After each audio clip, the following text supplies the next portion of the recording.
Welcome to Bridges here at cbrc.tv. Good morning, good afternoon, good evening to all our viewers around the world. Hi, good evening, Dr. Evangeline Songko at sa mga viewers ng ating Bridges. Good morning, good afternoon, good evening. Again. And hello, good evening, good morning, or good afternoon to our viewers on Bridges here on cbrc.tv.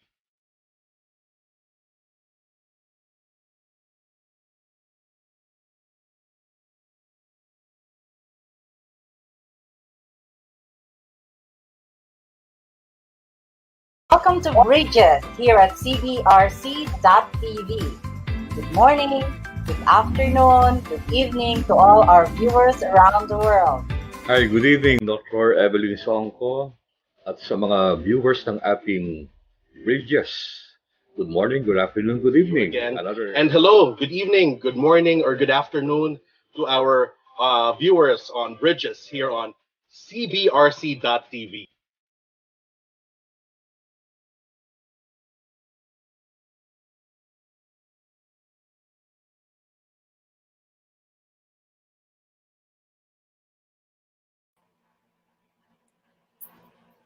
Welcome to Bridges. Kamusta na po kayo? Good morning, good afternoon, good evening to all the viewers around the world. And happy, hopeful 2021. Nakakatuwa, di po ba? This show is brought to us by the UST Graduate School Alumni Association. And thank you, of course, Dr. Nandi Pedrosa, the president of UST Graduate School Alumni Association. And definitely, we also have to thank Engineer Jeffrey Carlos Mir, the president of Thermal Power Climate Change Incorporated, and Nilda Pedrosa, real estate broker and former councilor of Palo Leyte. Thank you very much. And good evening, Claude. Claude is my co-host for tonight. Hi, good Yes, evening. Claude. Good evening, Professor Evelyn Songko. Happy New Year to you, or as I playfully say it, Happy New Year to you and to all the viewers of this show. Thank you for having me again as your guest host for this month. I'm always happy to be doing this with you, ma'am. And of course, we are also very happy to have you, Claude. How was Thank your you. Christmas season? Ma'am, Nagbakasyon tayo eh. How was it? Ma'am, yesterday at work, I was asked the same question by a colleague, and I said chill. Yeah, because my Christmas break was just chill, literally and figuratively. As far as the family was concerned, yun lang, relaxed lang po, ma'am. And I like spending Christmas that way. Kasi before that, it was work, stress. So, it's time to be with your family, to be reflective, and to rest and to enjoy Yeah, Christmas. that's true. Yeah. Okay. Actually, very peaceful nga ang ating New Year. Yung pag-welcome natin sa New Year, very peaceful. And you see, What's yours, nakita mo ma'am? ba nakita mo ba yung video how Manila, the city of Manila, welcome 2021? Nakita mo ba? It's beautiful. Ang galing nila. 'Di ba? Yung countdown. Nako, congratulations to the city of Manila and of course kay Mayor Isko. 'Di ba? Galing. Ma'am, unfortunately, I wasn't able to watch that. But however, since December, my friends and I have been going to Manila because there's a restaurant there I like to eat at. We like to eat at. And we'd walk from Service Road, Ross Boulevard to Heroes Park, the one fronting the post office. Ang ganda, ma'am. And it's beautiful, it's well lit, and it's something I would like to congratulate the Manileños for. And my friends and I plan to go back there soon to take film pictures and videos of the fountain and the light. So beautiful. Oh. Congratulations, Manileños. Wow. Very wonderful start of 2021. And tayo rin Yes. sa Bridges, ang ganda din ng umpisa natin, ha? It's Yes, very ma'am. beautiful because our topic this month is really concentrated on improving the environment. Yes. Diba? Excited ka ba? That's why this evening, we're going to talk about vertical gardens in urban spaces. Okay ba yon, Claude? Would you Yes, like ma'am. to introduce our guest tonight? Yes, ma'am. I would like to. Our guest for tonight is Dr. Eva T Estrada. Dr. Estrada is a graduate of PhD in Development Studies from the UST Graduate School, where she also obtained Bachelor of Science in Commerce, major in Business Administration. Her interest in health sciences motivated her to obtain Bachelor of Science in Nursing from the University of Makati. She is a member of mountaineering, gardening, and plant enthusiast groups. As such, she founded the Luntiang Pader movement in Makati City. Her advocacy is making this world a better place to live in through symbiotic relationship between man and nature. And we're very happy and excited to listen to her sharing tonight. Let us all have Dr. Eva. Hi, Dr. Eva. Wow. Hi, hello, Dr. Sanko and Claude. To Hello. all the viewers of Bridges, good evening to all of you. It's Good evening. Sunday, and I couldn't thank you enough for lending me your ears to know more about vertical gardening. Oh, Thank you. welcome to the show, Eva. I'm very happy that you were able to come. Alam ko, very busy ka. But I'm sure My pleasure. ikaw talaga yung makakapag-share ng napakadaming insights about vertical garden in urban spaces.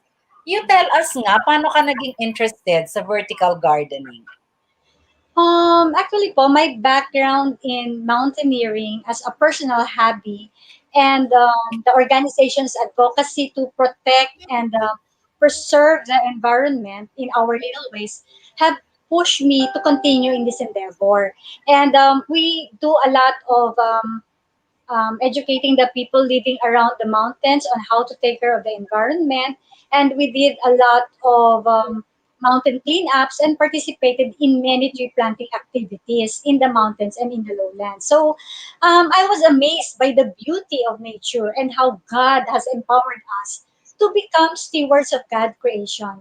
And I believe that each one of us can do our part as well. So since I can climb mountains that much anymore because of physical challenges, naman that we're not getting any younger. So I need to think of ways where I could bring down nature to urban spaces. And my inspiration was drawn from my travels in Europe, where vertical gardens was really promoted by not no other than Patrick Blanc, who is the father of vertical gardens. And you could see that also in Singapore and other Asian countries, no, where they start promoting biophilic cities.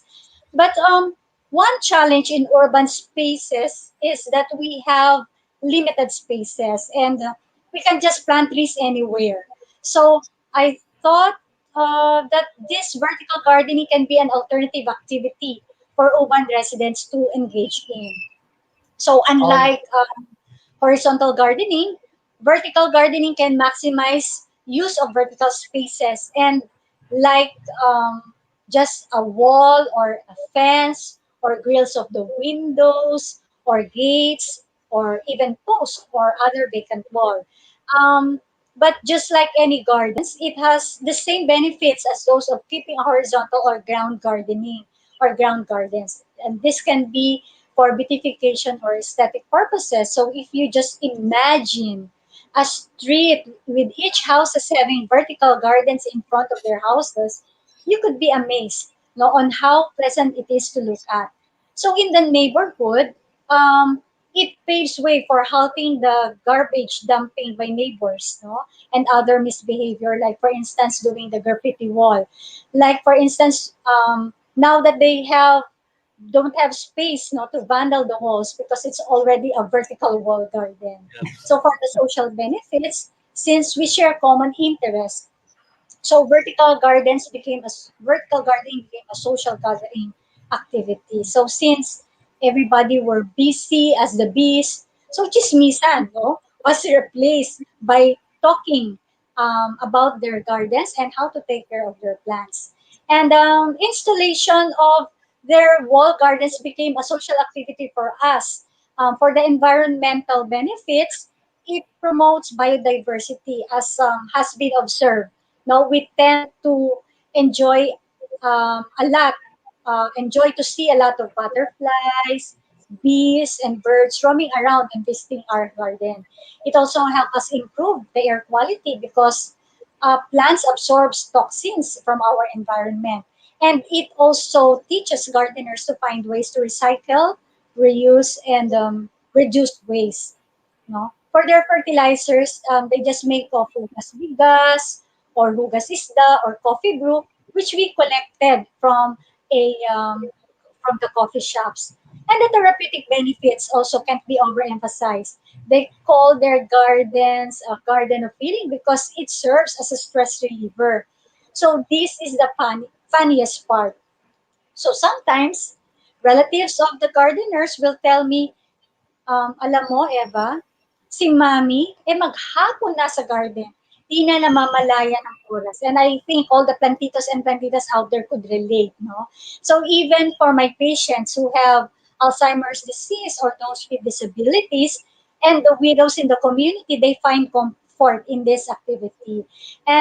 But some of the distinct benefits of vertical gardening is that, which according to Patrick Blanc, unlike horizontal or ground gardening, vertical garden is just like a canvas, no, facing the gardener.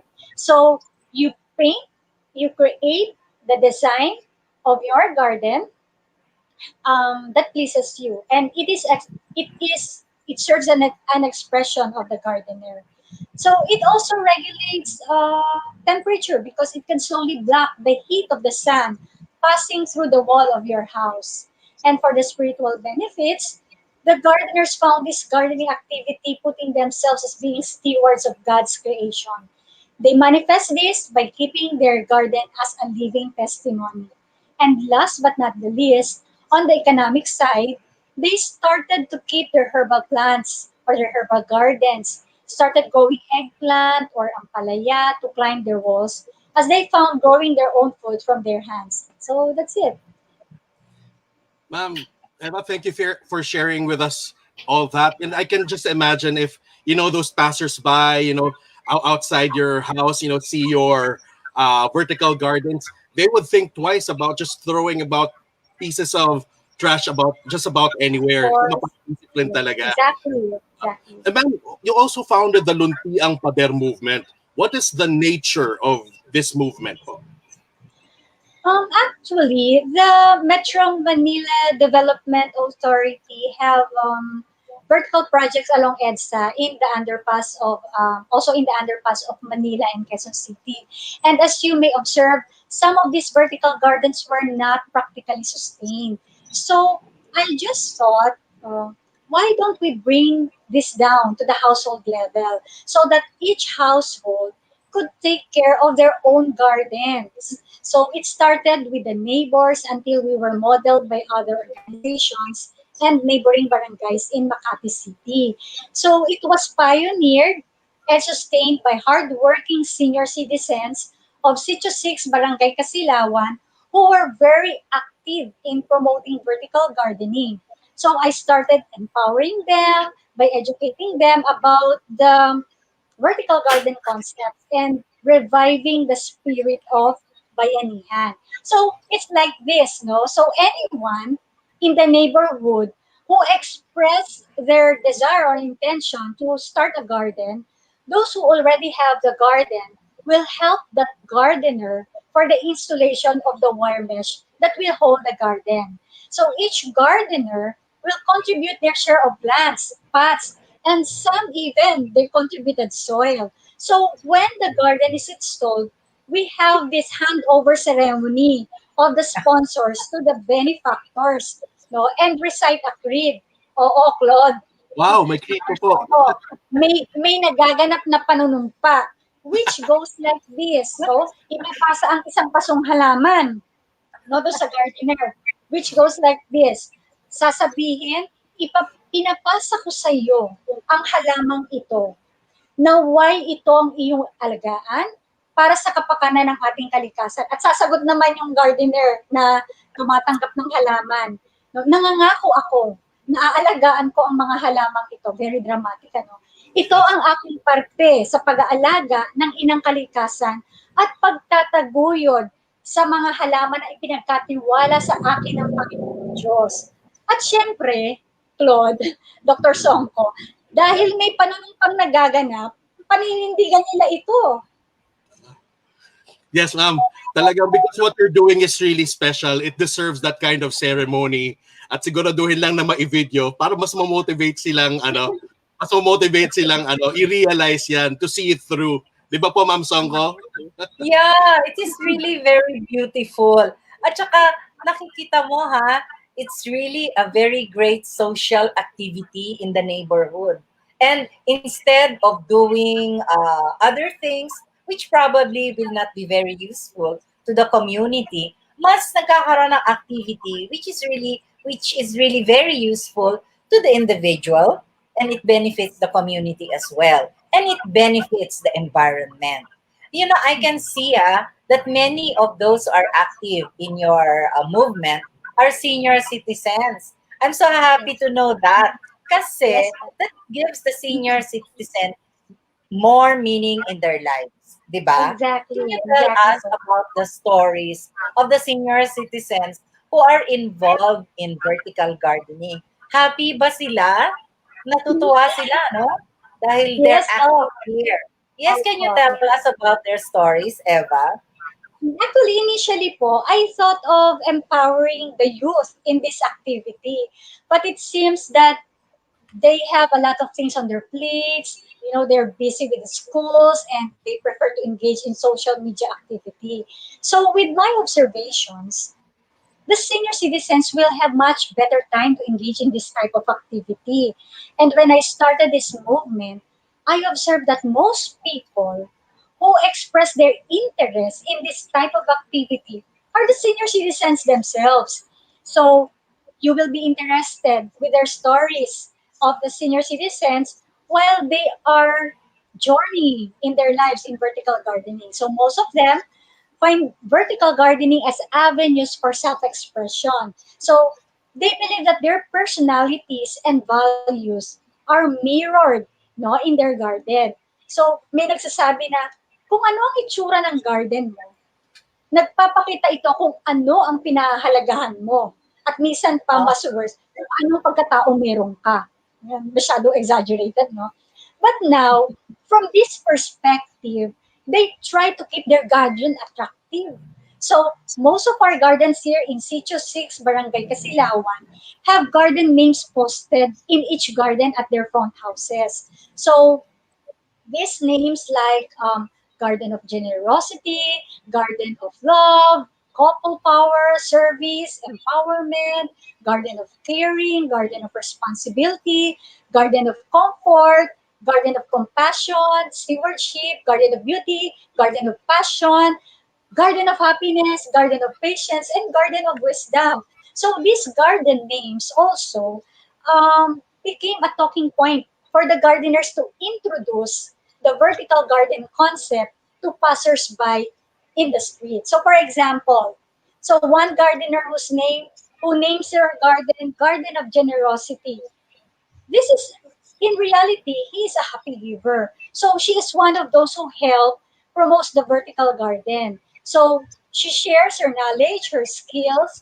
and her experiences, and even her resources to help the senior citizen to have their own garden. Kasi naman po, di ba, Claude, Dr. Soko, nakakahiya naman kung ang pangalan ng garden mo is Garden of Generosity, tapos hindi ka namimigay ng halaman. No? And another gardener finds comfort in gardening when his husband passed on 2 years ago. So she named her mhm. garden Garden of Comfort. When his husband was still alive kasi, they used to have coffee in the mornings together. No? So now that he's gone, he always talks to her husband through her plants. And another, we also have a male gardener who is a lay minister in our barangay, in our parish, who named his garden Garden of Stewardship. So because he believes that we have the responsibility to take the garden, to take care of plants, um, which is God's creation.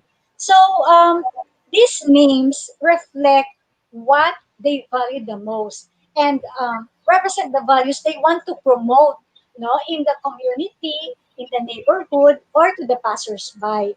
So it has been said, by Scott Jeffrey, if I may quote, that the values aren't selected, so they're discovered. We don't choose our Mm, values, yeah, our yeah. values reveal them to us. And this is what the distinct characteristic of the Luntiang Pader movement. It's not only gardening that we promote, but the values that grows through this gardening activity. Yan po. Ah, so beautiful. Claude, what can you say? Ma'am, you know, Talagang speechless one ako of ha. ma'am, one of my concerns as a resident of, Metro Manila is that I have mixed feelings about the fact that we're becoming very urbanized at the expense of the environment. So if that is the direction that Metro Manila or any city in the Philippines or the world is going, it's a good idea to really have vertical gardens at your house. So it's good that we have this episode and we have Dr. Eva talking to us about this and how others in the community, in her community, are influenced, because I think this is a very good idea, especially in places po, Ma'am Songko, na talagang Yeah. kulang ng walang masyadong parks, tas very, very highly populated po. Di ba po, Ma'am? Exactly, Yeah, exactly. yeah. Tapos, I also want to ask Dr. Eva, because many people who are watching us may want to get into this. Did you document all the things in connection with vertical gardening activities? Yes, I did po. In my quest for ways to how to contribute to community development, I did an ethnographic study on the everyday lives of the vertical gardeners in our barangay. So, and this has been part of my dissertation paper in my doctorate degree in UST. And as a matter of fact, it has been published in the Journal of Nature Studies. And as far as I know, this is the only published article, on vertical gardening among senior citizens in the Philippine setting that has been publicized. So, if you will access the Journal of Nature Studies, you may find the title 15 Shades of Green, Portrait of Filipino Citizen Vertical Gardeners. So this 15 Shades of Green represent the 15 gardeners and the value they uphold in their vertical gardening pursuits. So if um, if you have the slides, can we show some of the pictures of the vertical gardens?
Wow, that is so nice, Eva. What else can I say? It's really Actually, very ma'am, beautiful community. two of my gardeners already passed on.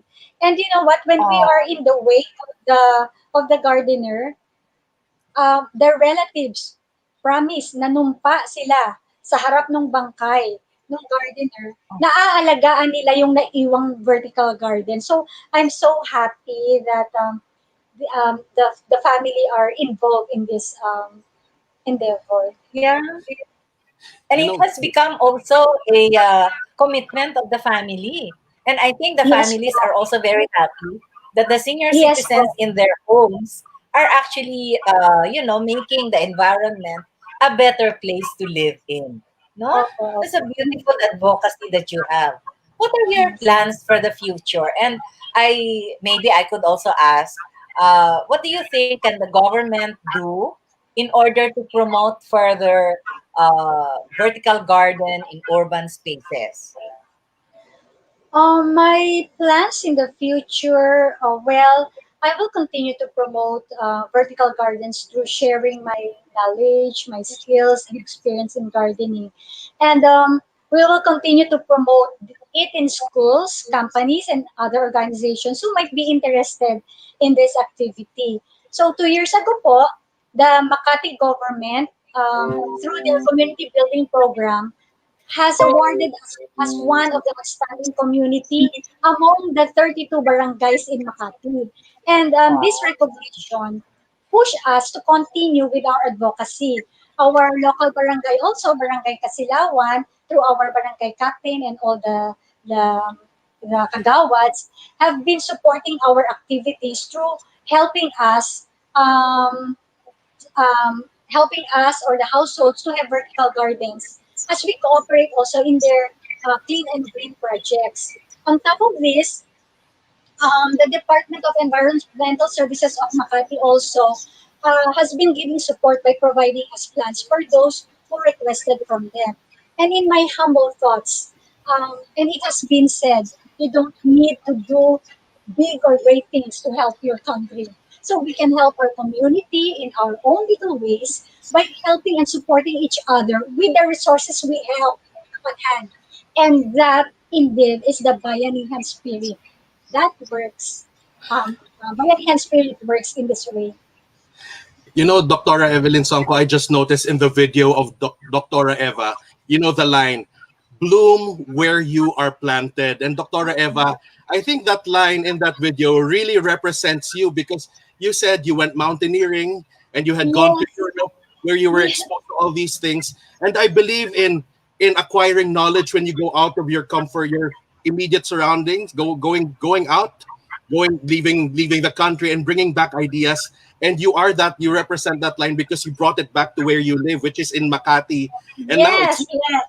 yeah, I and you're, found myself to all to all my endeavors in the mountaineering. Inakyat ko ang katuktukan ng bundok, sinisid ko ang kaila-ilaliman ng dagat. Pero yung pala, sinasabi nga la, bloom where you are planted. I found myself being planted in my own community. Kung saan-saan pa ako nagpupunta, dito lang pala makikita at magagawa ko ang isang napakahalagang bagay na makututulong sa ating maliit na pamamaraan sa ating bansa. Ang sabi nga ni Mother Teresa, no? Do Yes little po. things with great Yes, love. exactly po. Yes, I we was do little inspired by things that. with great love. Magtatanim, maliit, Yes, at lumalaki ang ating tanim. At yes napakadami po. na ngayon na mga plantito, plantita, may plantamam, at ngayon Yes, dumadami. Plantila at saka si plantilo. Mga lolo at lola na nagpa-plant ng mga opo. halaman. So, actually, very nice because you see, nagtatanim ng mga magagandang halaman at nagtatanim ng mga namumungang halaman. And it's really very beautiful. Eva, what is your final message to our viewers tonight? My final message po, yun nga po kagaya ng nasabi ko kanina, hindi natin kailangan gumawa ng malalaking bagay na makakatulong sa ating bayan. We just need to do in our own little ways. Mag-umpisa po tayo sa ating tahanan, mag-umpisa po tayo sa ating kapaligiran, humanap po tayo ng pamamaraan kung saan tayo pwede magtanim. Kung wala po tayong espasyo, wala po tayong excuse kasi pwede po tayong mag-create ng vertical garden. And in this way po, in our own little ways, no, makakatulong po tayo sa ating kabahayan kasi po makakatulong ito sa ating environment, sa ating mga kapitbahayan, and in totality po sa ating community. And maybe it could also, summing it up, makakatulong po ito sa ating bansa. Yun po. Sana po, I would like to give thanks to all the plantitos and plantitas na talaga pong lumalago ang kanilang desire, no, to plants. And natutuwa po yung mga senior citizen na Makati na at sinasabi nga nila, nagyayabang sila, noon pa kami plantito at plantita eh. Ngayon lang sila naghahalaman, kami noon pa. And I praise them for that. Your, Well, ma'am, yes. the term, kayo na po yung term na yon, plantitos, plantitas, even before it became a fad recently. kayo, by Yeah. the way, Dr. Sonko and Dr. Eva, because we are going live, we have some people watching us, and we were very happy to read out the messages to you. So, from Jerry L. Tuco, Ma'am Sonko and I can read it alternately. From Jerry L. Tuco, good evening, Ma'am and Sir Carl Ibalita. Yan po. Next. Ma'am? From Happy New Year daw from Dr. Pedrosa. Happy New Year daw. And Hi, then, Rosa. yes, who else do we have? From Morena And Canizares. from Morena. Hello daw. Hi, Doc. Shout That is out from the yan. Rotary Club of Makati. And then, up next, ma'am. And batiin mo rin yung iyong mga senior citizens. Opo, hi, hello po sa mga senior citizen. I couldn't thank them enough for supporting me in this endeavor. At yung aking din po mga kataga, Rotary Club of Makati Poblacion, they're also supporting me in this projects. Yeah, Nanette Fernandez said hello. Tapos, Leywelin Kalimlim is support urban gardening. Yes. Yeah. Yes. Thank Tapos, you. Ma'am Diana Gutierrez, Hi, Claude. May Santa Claude. she's my principal at JASAMS Quezon City where I teach. Oh, Yeah. really wonderful. Happy New Ma'am. Year to all, especially to all our Thomasians all over the world, particularly all the frontliners from Ida Tiongko. Yeah, tapos Okay. ma'am, so Leywelin Kalimlim, not only seniors but also millennials nowadays join urban gardening, maybe because of the influence of social media and other groups related to gardening. Yeah, tama. If they can Yes, start oo young. nga. Talagang napapanahon, no? So let us Opo. now, thank you, watching daw from Manila. Oy, congratulations, Dr. Miera. Ang galing ng inyong start sa 2021. Maripe is the president of the Atelier Alumni Association. Happy New Year from the Atelier. And Morena, next time ako naman ang guest. Okay, why not? Come on over. Yes. Okay. Great idea to start the new year. Good ideas. Wow, marami kang na-influence, Eva. That's very nice. Let us now thank our guest, Claude. Dr. Eva, thank you so much for sharing with us. My pleasure po, Dr. Sonko. Thank you so much, Eva, Yeah. for And coming and joining us tonight. Go ahead. Yeah, we would also like to thank the UST Graduate School for sponsoring the show tonight. Thank you, Dr. Fernando Pedrosa, President of the Graduate School Alumni Association, as well as to Engineer Jeffrey Carlos Mir, President of Thermo Power Climate Change Incorporated, and Nilda Pedrosa Hernet, real estate broker and former counselor of Alo, Leyte. So good luck to all the vertical gardeners of Makati and everywhere else. Yes. Thank you. And, ma'am, Thank you so much, everyone. Those of you who viewed us today, thank you so much. Happy New Year. Let us take care of our Mother Earth. And let's Yeah. start with our own immediate environment. Claude? Yes. And thank you everyone for joining us this evening here on Bridges. We do not build walls, we build connections of learning, we build knowledge.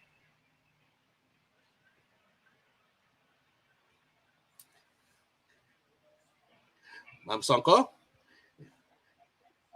And here on CBRC, we build bridges of faith, bridges of hope, and bridges of love. Here Thank you. in CBRC Bridges, we bring to you connections of hope, bridges of faith, and bridges of love. Thank you very much for watching. Yeah. Welcome to Thank you. Bridges here at cbrc.tv. Good morning, good afternoon, good evening to all our viewers around the world. Hi, good evening, Dr. Evangeline Songko at sa mga viewers ng ating Bridges. Good morning, good afternoon, good evening. Again. And hello, good evening, good morning, or good afternoon to our viewers on Bridges here on cbrc.tv.